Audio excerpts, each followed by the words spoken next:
Hey guys, welcome to the channel, and what we are going to talk about today is the PS5 review after a little more than 3 years of use. Yes, I was one of the fortunate few to actually have it picked up when it launched internationally, and yes, I did pay a small premium for it, but that just gave me more time to spend with a device like this, and considering I'm in the business of reviewing this stuff, it really helped getting it early. So let's take a look at how this console has gone through in the past 3 years, especially keeping India as the focus, right? I mean, we've seen a lot of long-term reviews and they're mostly focusing on the West. So let's kind of see where all of this stands in India today. We have the PSVR also that recently launched in India, some accessories like the headphones, and of course this really cool Spider-Man controller. We've had some really good controllers launch in the past, and we are going to talk about some problems as well with this console. And before we get started, remember to like this video if you do like it, and also subscribe to the channel for more long-term reviews and of course reviews of other electronics like TVs, soundbars, and many more. So let's start with something that happened really recently, which we haven't seen officially in India yet, is a redesign of the PlayStation 5. Now, the console has been reduced by 30%. It's something standard we've seen since the days of the PS1, where about the third, fourth year, we do get to see a redesign of the console. Sometimes we've seen two redesigns as well, the PS2, the PS3, and yeah, I don't think the PS4 went through two redesigns, but the PS2 and the PS3 definitely did. The PS3 really didn't get a very good second design, you know, with that really sliding cover that made it really poor. But the PS5's redesign still takes this, you know, Wi-Fi router kind of design, shrinks it a little bit, puts a little bit of cracks in the panels out here. I'm guessing it improves on the way you put it on its side, because I keep it on its side horizontally most of the time considering my entertainment setup. But yeah, this stand is flimsy, so if I need to get to any of the ports at the back, or if I'm simply cleaning my entertainment center and if this console moves, it kind of slips right outside this fairly immediately. But we'll get to some of the cons later on. So a good thing about the new redesign is that you get more storage. Now, this version came with 825 GB of storage, which gave you about 667 GB of usable storage. And the new 1 terabyte one comes with 842 GB of usable storage. That's a difference of 175 GB. That's almost one Call of Duty game, or at least one AAA title, or a bunch of indie or smaller games that you want to play. It's massive, and believe me, I ran out of storage on this machine within the first 6-8 months of just getting PS5 optimized games on there. And it was only in April last year that I invested in a 2 terabyte M.2 NVMe 4 SSD, which, you know, is compatible with this. I got the Seagate one, and that cost a whopping 18,000 rupees to me, and I got it on sale on Amazon. So yeah, expanding the storage in this thing is expensive, but it's great that it's off the shelf,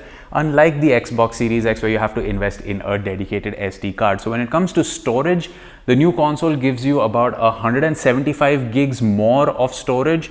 But I still think you'll need to expand it, and since, you know, NVMe SSDs are getting cheaper, it'll be great to expand the storage, especially if you want more games available locally, and especially if you're invested in the digital version of the console. Yes, this was the first time that we actually saw the PS5 come in a disc and digital version, though I think the disc version is one that's been more in circulation. Remember, when the console launched, there was the chip shortage and the whole scalper situation, and this machine was actually selling for over $1 lakh for a few months when it launched. Like, I think about 2 months when it launched in 2020 in November, it was selling for more than $1 lakh in India.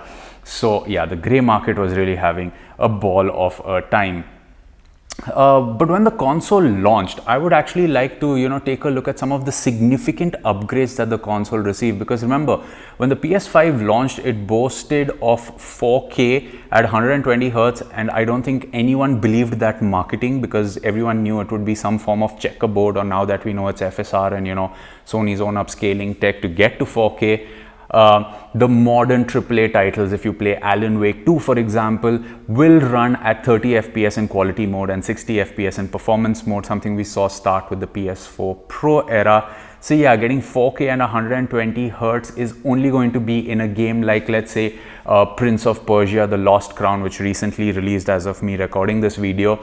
And that game runs at 4K at 120 Hz on this console. But remember, that game also runs at 60 Hz on something like the Nintendo Switch. So it's not a big flex for this console to run that game at 120 Hz, right? However, there are some games that do give you the whole unlocked frame rate, the fact that this supports VRR now. We will get to some significant updates as well. But yes, the console is a beast in terms of its size as well as performance. It was supposed to get a lot of features out the gate, but I'm guessing the whole COVID situation kind of delayed that, which is we had the storage expansion slot ready, but we couldn't use it for some time. It only supported 4K and 1080p and not 1440p. Variable refresh rate was also not available at launch. And remember, all these things were already available on the Xbox Series X when it launched. So this thing had a little bit of catching up to do. So let's take a look at some of the significant updates, right? Around April of 2021, that's about almost 6 months after the console launched, is when the PS5 games could be stored on an external USB drive. Remember, if you were upgrading from a PS4, you could just transfer your PS4 to an external hard drive, even a really slow hard drive, connect it to the USB ports at the back, and you could have 4 terabytes of storage of your old PS4 games running natively from that hard drive without any form of lag or issues. I actually have a 2 terabyte external drive which I've had since the PS4 days of external storage, and all my PS4 games are on that drive. I keep the native PS5 drive and the SSD for PS5 optimized games. So that's a great thing that you can bring your back catalog. And in April 21 is when you could store PS5 games on an external slow SSD, so you didn't need to delete them and then, you know, maybe move on to you know, other games and then re-download them, because yes, even though internet connection is great in some parts of India, there are some parts where it isn't actually that great. Then in September of 2021 is when we got support for M.2 storage. Remember, by this time M.2 was kind of you know, they were still expensive, the storage options, and yeah, we had a lot of accessories as well, like these headphones support 3D audio, something that Sony really emphasized when they announced the specs of the PS5, but it was really cool. And in September of 21 is when we got support for 3D audio through TV speakers. I don't know how well that worked for you. I mean, 3D audio is great for me from these headphones, but from the TV, it wasn't that great of an experience. And also in September 2021, we had the solution to one of the biggest problems with the PS5, and that was the fact that you could have specific icons for which are PS4 native games and which are PS5 native games. Take Last of Us Part 2, for example, the remastered one, and The Last of Us Part 2 natively have separate icons on the PS4, and that's just bizarre, right? Xbox had such a great solution of the smart upgrade program. Nonetheless, Sony didn't offer something similar, so we got good icons, which was a significant update. Now, I'm only talking about the updates which made sense to me. I mean, stuff like folders and all coming to PS5 for your games. If those of you that maintain folders, it's great. I don't, so I'm not going to talk about that, right? It was in April of 2022, a year and a half after the launch of the console, that we got support for 1440p and VRR, but VRR was limited to 1080p only and 4K and not to 1440p. Bummer for you guys that have been gaming on a monitor. But yeah, if you had a TV, it kind of made all the sense, right? You had VRR support at 1080p and at 4K.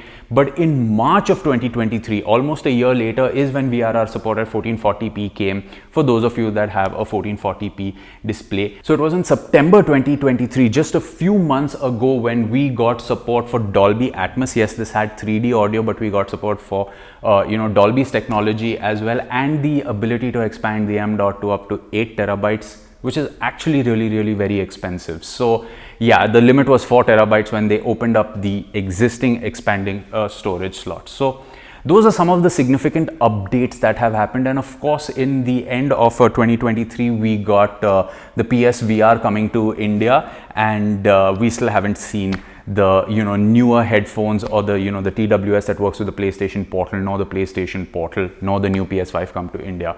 But speaking of accessories, if we can take a moment, like, these headphones have been really good for gaming. I have been using the XM5s for a really long time. You can go check out the review of that on this channel to see how well it works with consoles. But these they were a recent acquisition. I've been using them for about 3 or 4 months right now, and they're very comfortable to wear. especially for someone like me who has big ears. I thought, you know, they wouldn't cover my ears completely.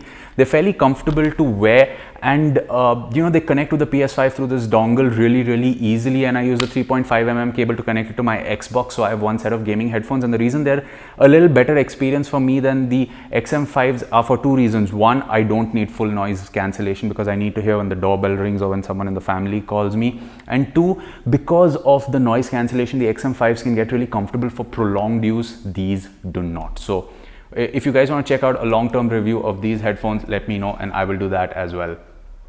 Now, when it comes to the UI, I'm okay with it. Like, I like the UI of the PS5. The fact that you can use the microphone in the remote control to dictate, and it recognizes the Indian accent and the Indian voice to find games for you is really great. I don't use the media portion of the PS5 at all. I have the native apps on my television, be it Netflix, Prime Video, or even Apple TV, and I watch all that natively. So the media tab for me is absolutely useless. I don't use it at all.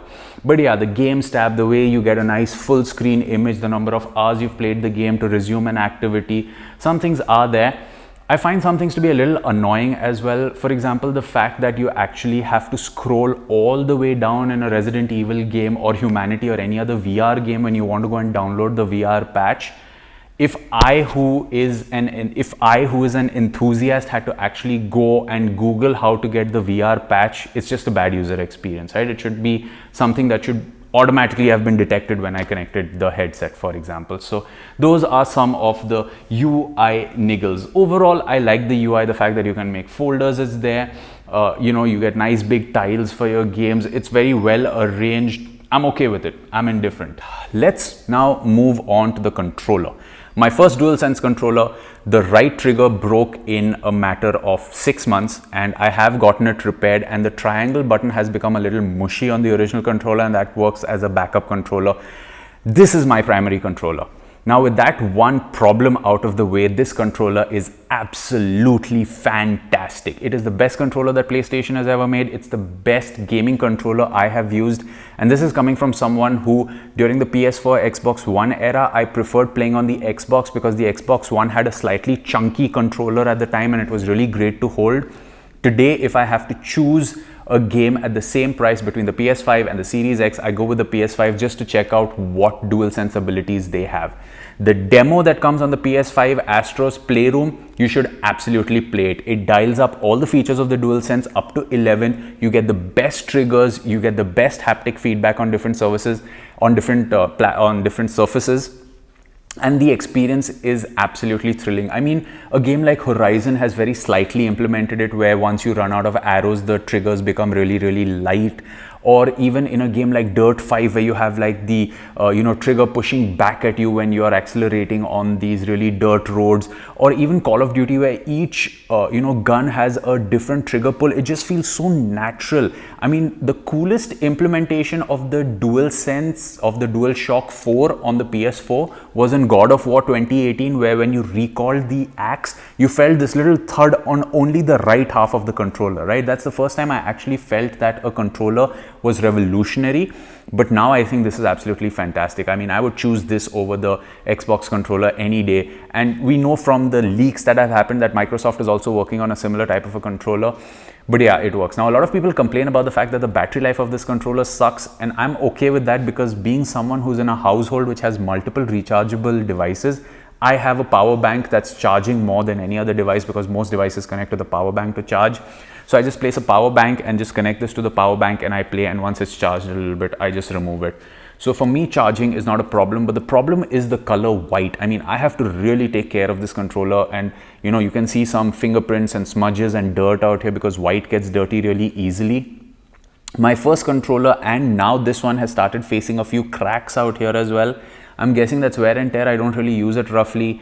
My kid doesn't throw the controller around because I lock it in a small cupboard when I'm not playing. But still, the wear and tear is a little more on this controller, and I only bring out this controller to play some special games. Like currently, I am playing Prince of Persia: The Lost Crown as of recording this, and that game is absolutely fantastic in my opinion if you love Metroidvanias, and I've been playing it using this controller. And this controller just looks really, really cool. That's a good thing. Xbox has done it a lot more with the cool looking controllers than PlayStation, but this generation, PlayStation has really come out with some fantastic designs of controllers. I mean, everyone I've shown this controller to just goes like, whoa, you really have to see it in person. I don't think the photos and even the online unboxings do justice to just how good this controller actually is. So that is talking about the DualSense controller. Now, when it comes to the accessories, yeah, Sony has gone all out. Like I said, the Pulse headphones are a great accessory. They're expanding their headphones accessory. You have the in-zone monitors, not available in India. The in-zone headphones, which now are available in India. And of course, the PSVR, which has just come out. We will get to this in a minute, but let's just talk about the other accessories. You have some changes which have happened. For example, during the middle of the PlayStation's life cycle, they changed the screw to hold the console from one that needed a screwdriver to something that you could do with your hand, just making things convenient. Mine unfortunately needs the screwdriver. And of course, the new redesigned console comes with a stand which is sold separately. For the DualSense, you have, the little charging station, which looks really cool. I have seen it, but I don't see the utility even in spending 1,500 bucks on that one during a sale period. And I don't see any utility in the media remote unless you're playing on a monitor and you want to switch to Netflix or Apple TV or some other streaming service. So the media remote kind of works for you there. The biggest accessory which has been is the PSVR, and I'm going to do a separate video on the PSVR, my experience in detail, but a couple of things that stand out. The first is these controllers are absolutely brilliantly comfortable. They are so light. Now, I'm someone that's been fortunate enough to play on the Valve Index, and the game that I played on the Valve Index is Half-Life Alyx. And the fact that on the Valve Index you have those Velcro straps to hold your hands in place so that you can do the finger tracking on the Valve Index is beautiful. And when the PSVR 2 was rumored, I kind of hoped that they would go with the same Velcro straps for your hands so you could actually leave your hands loose. Now, if I leave them loose, of course, the controllers fall down and it's easier to pick them back up, but a small Velcro strap would have just made the finger tracking a lot better.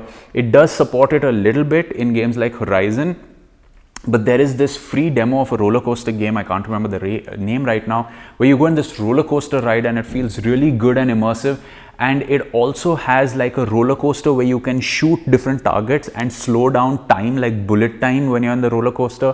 And that's just a great party game to have where people can take turns in 10 minutes and see who gets the highest score. Games like Beat Saber are again great if you're having a party at home and you need people to kind of spend 20 minutes just doing this in front of the TV for a bit. Everyone who's come and experienced the VR headset with me has just said that it has been a great party experience.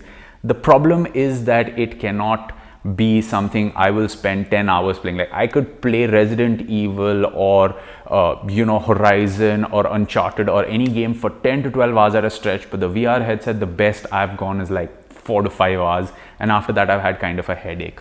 Another problem for someone like me, the VR headset is really light. It's very easy to set up. It feels very comfortable, but I'm someone that wears big glasses.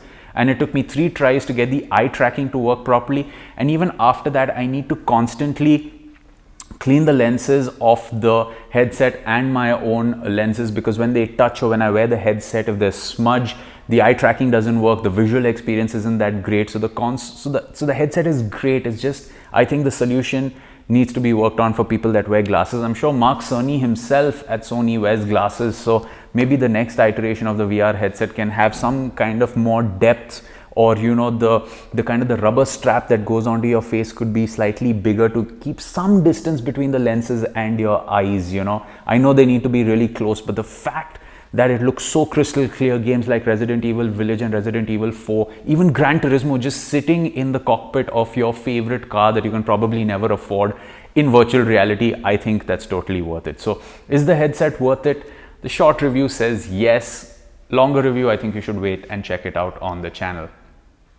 Let's move on to the most important thing, which is the games. And when this console launched, there were absolutely no games for it. Yes, the first year saw stuff like Spider-Man Miles Morales, that was also on the PS4. The only exclusives in the beginning when it came out was Astro's Playroom, Demon Souls, and Spider-Man Remastered that came with Miles Morales. I mean, games like DMC5 was already there. Assassin's Creed Valhalla was already there on the previous generation as well. So Unlike the PS2 and the PS3, where you had to leave the previous generation behind to get the new games running, it's a double-edged sword, right? I mean, you can make games for the older console as well. Of course, Sony has more than 100 million PS4s in the market, and considering how expensive it is to make games, it made sense to have a lot of games be backward compatible. But that meant that it took until Marvel Spider-Man 2 to come on the PS5 to actually showcase the potential. Yes, we had Ratchet and Clank and Returnal and some games, but there was still a lot of work being done for cross-generational games. Even today, there are a lot of games that are coming out for the PS4, and that's just a testament to how game developers need to have a larger install base of consoles to be able to recuperate their money, right? That is the trade-off of actually seeing the potential. So in my opinion, about a 6-7 year life cycle for this console could be extended up to 10 to 12 years if this same trend continues, which in my opinion, and the conversations happening online saying that Marvel Spider-Man 2 was probably the most expensive thing to make amongst all the MCU movies, yeah, that trend of longer console life cycles is going to go. And seeing the fact that Metroid Prime Remastered and some of the newer games that came out for the Switch this year just prove, in 2023, the games that came out for the Switch prove that, you know, the console hardware matters, but not as much as the creativity of the developers. With the power of this console, I think we can really rest assured that at least for the coming almost decade, like another 6-7 years, this console is going to be very relevant. About the PS4 Pro coming out in 2024, the rumors, I don't know. I think that's just going to be like the PS4 Pro with a smaller install base and, you know, the AI upscaling and whatnot. It's still in the rumor phases as of me making this video. But yeah, I think that this console has a lot, you know. I mean, even games that came out last year like Jedi Fallen Order, Ghost of Tsushima, Horizon, The Last of Us Part 2, all were there on the PS4. They have Last of Us Part 2 now has a PS5 remastered version, and it does come with a $10 upgrade price. You know, if you talk about in the US terms, I think it's about 1,500 rupees in India, somewhere around that point. It hasn't released as of me making this video, but it has been announced, right? So yeah, it's great to see some games getting a native PS5 version for the DualSense controller, some better AI capabilities because of this hardware in terms of enemy reactions, etc. But if you look at 2021, we had Ratchet and Clank Rift Apart, we had Returnal, we had Deathloop, and those were some of the exclusives. But we had games like Kena Bridge of Spirits, which was just a brilliant game. I absolutely loved it. You should definitely go check it out.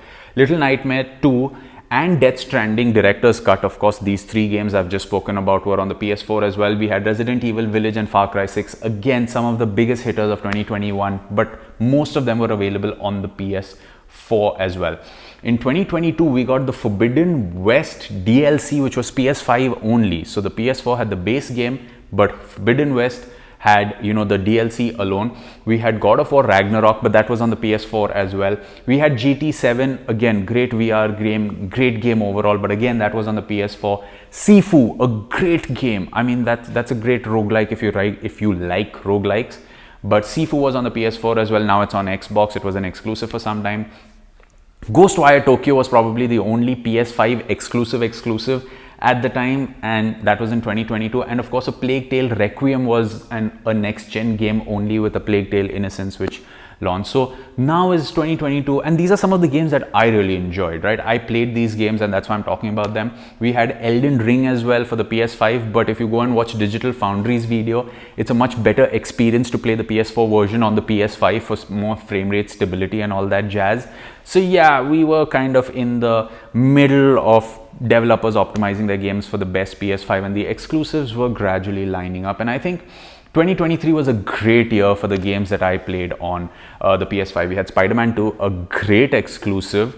We had Alan Wake 2, a fantastic game. You absolutely must play it if you like horror games, because it was definitely one that I enjoyed with these headphones on.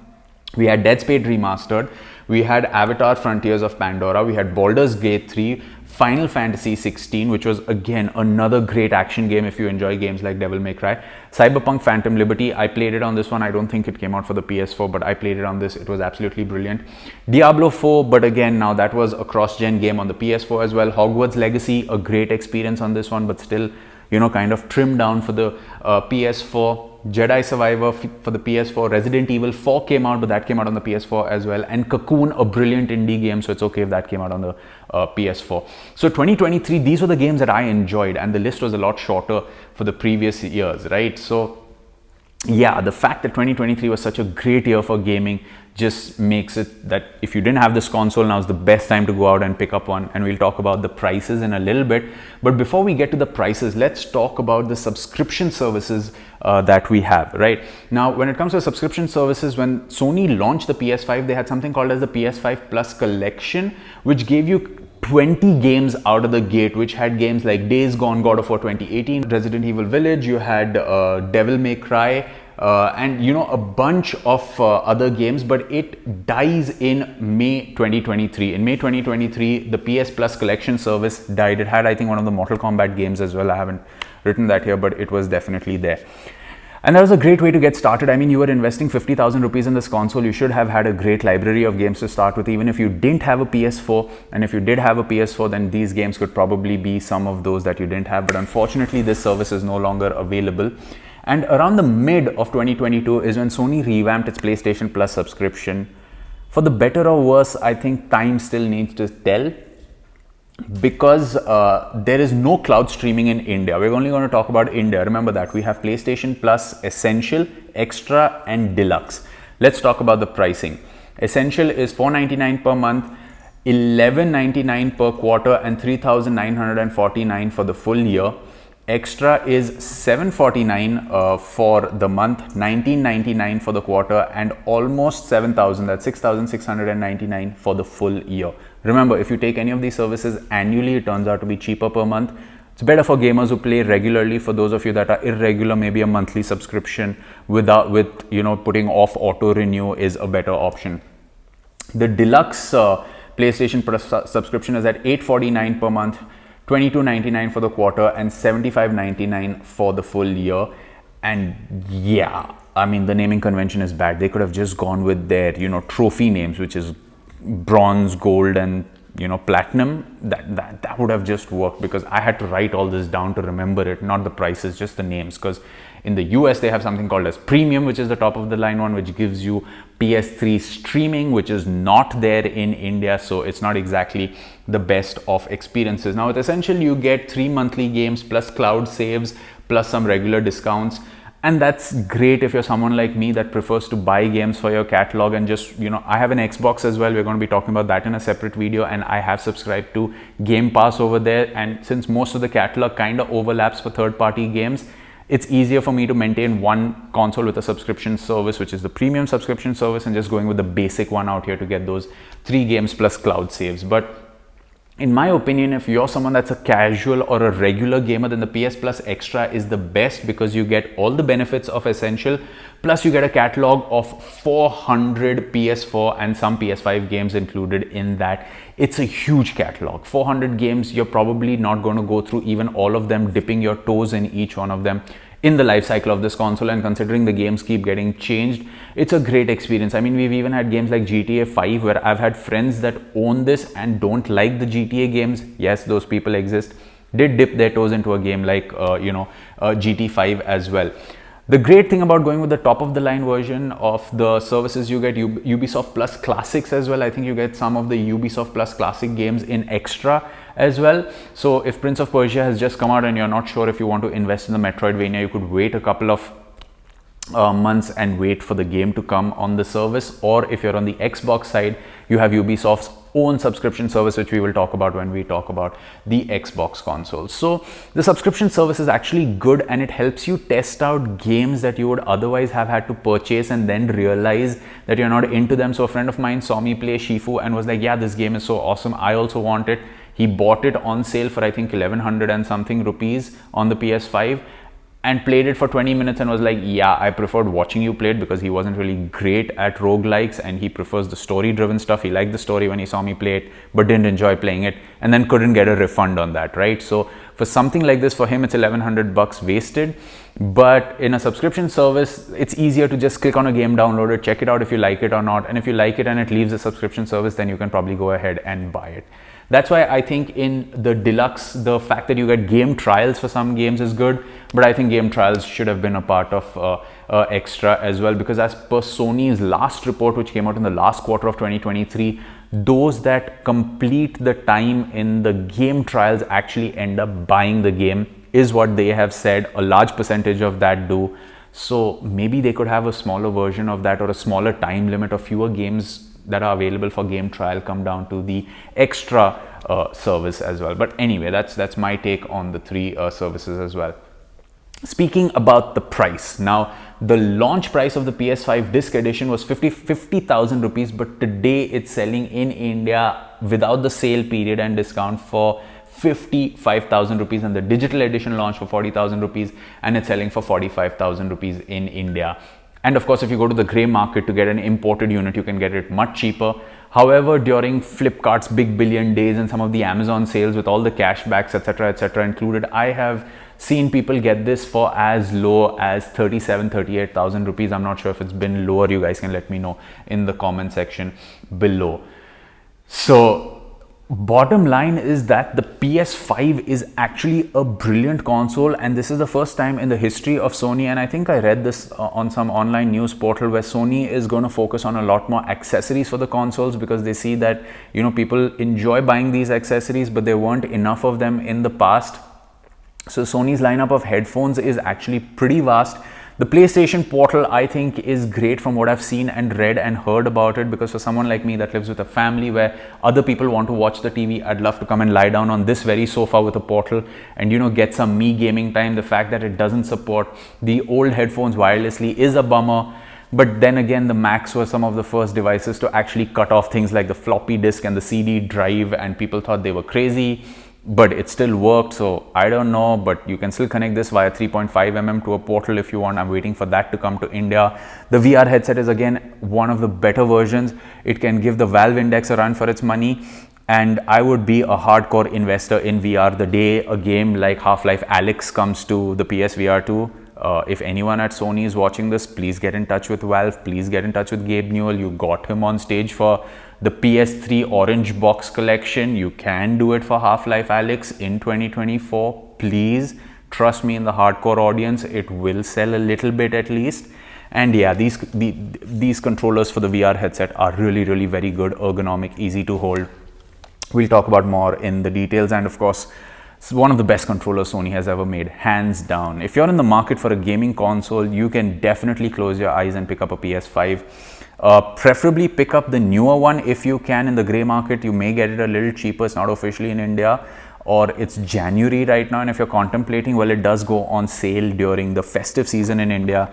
The worst thing about the console is this damn stand. I don't know what testing Sony did with this, but when I connect it here horizontally and place it on my entertainment center and I go to clean it, it just clips off from one of the sides, and I have to spend some time again readjusting it. Maybe the clips could have been stronger. Maybe there could have been a clasp to press it down or something. I don't know. You could give a screw for the bottom. You could definitely give something to hold it tighter horizontally.